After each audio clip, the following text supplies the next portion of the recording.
And with me right now is Sue Margolis. She is the president of the United Board. And this past Tuesday, they had their November monthly meeting. So I'd like to welcome you. Thank you very much. And good morning, residents. This week we had our board meeting, and it was a very successful meeting. Many observers told me afterwards that it was not boring. I would like to recap some of the business completed. 6 resolutions were put on 28-day review and will be voted on in our December meeting. We continue to revise our alteration standards to make it easier for residents to make modifications without having to go through the long costly variance process. There were in the categories of alteration, alternative heat source policy, soft water units, water heater relocation, and ramps. We're hoping to have some completed packages for the most common alterations signed off by the mutual and the city that contractors could pick up to ease the permitting process right now in the future. 2 of the committees edited their charters to reflect how the new committees want to work at maintenance and construction and governing docks. Unfortunately, the governing docs had a confusing sentence, so we sent it back to committee for a revision. United added a charter for our VMS committee representatives, and so that they are covered under our legal coverage when attending our meetings, and that way they can share information with us and we can share with them. We are still working on the recognition agreement so we can have other lenders. It's not quite there, and we hope to bring it back in December. This has the potential of giving us more robust options and lowering the loan cost. It's a very complicated process to make sure that we don't get into any state. We want to have first rights, so we get our money first, and we want them to pay the HOAs while they're in the process of selling the place. So those are the matters that we wish to relate to the community in our meeting Tuesday. Unfortunately, perhaps a sign of the times, there was one speaker who used their time happily repeating a litany of inflammatory rumors perpetrated to be negative and destructive consequences of action this board is working to accomplish. I want to dispel anyone from believing these allegations. In fact, I've been particularly concerned this year that the board fulfill its duty of doing diligence on our financial state, which is, after all, the legal requirement for all HOAs, which has been perhaps insufficiently appreciated by past boards. I'm glad that we have a competent people on the board charged with looking at this. I do have my eye on the bottom line. I believe in change, and I hope to change many processes for efficiency and cost reduction. Also, I'd like to make the community where people respect each other and support each other. Some of the changes listed are aberrations of what we would like to achieve. This community is law-abiding citizens. People in United just want to live their life in peace and enjoy the days that they have left.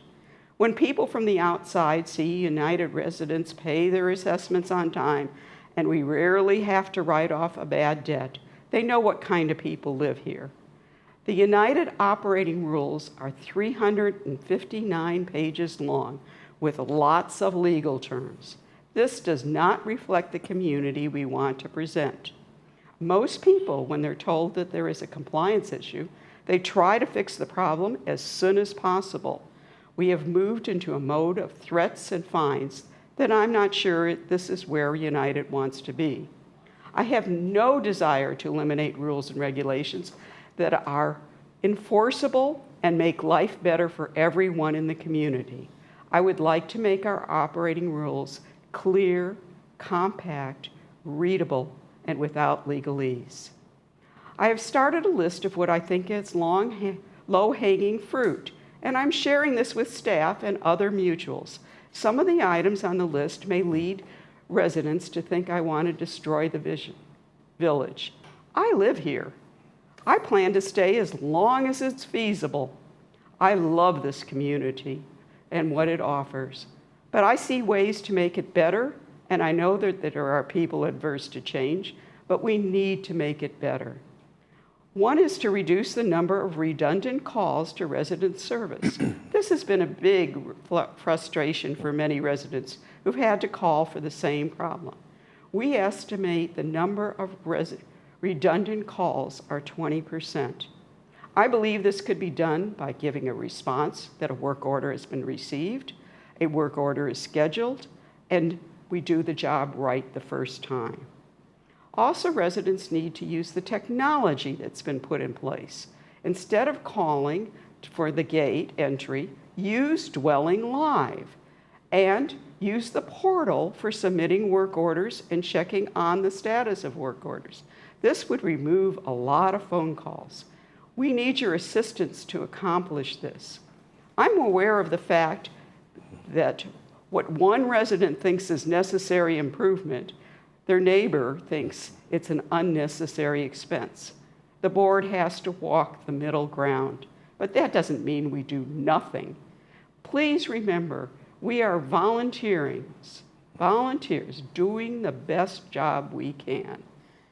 Thank you. Yeah, and so, I didn't realize that's a big, thick book of operating rules, isn't it?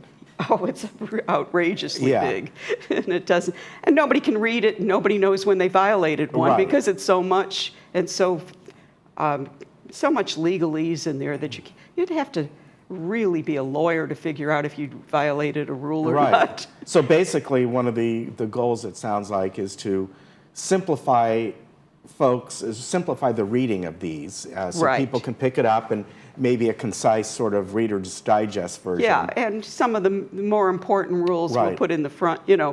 things that people really need to know and not do, we Right. need to put in the front. But right now, it's just a conglomerate of all kinds of things, Yeah. including how to get your Christmas tree taken away at recycled. So, there's things we need to sit down and really think, what do we want Right. in this, and how do we want to present it to?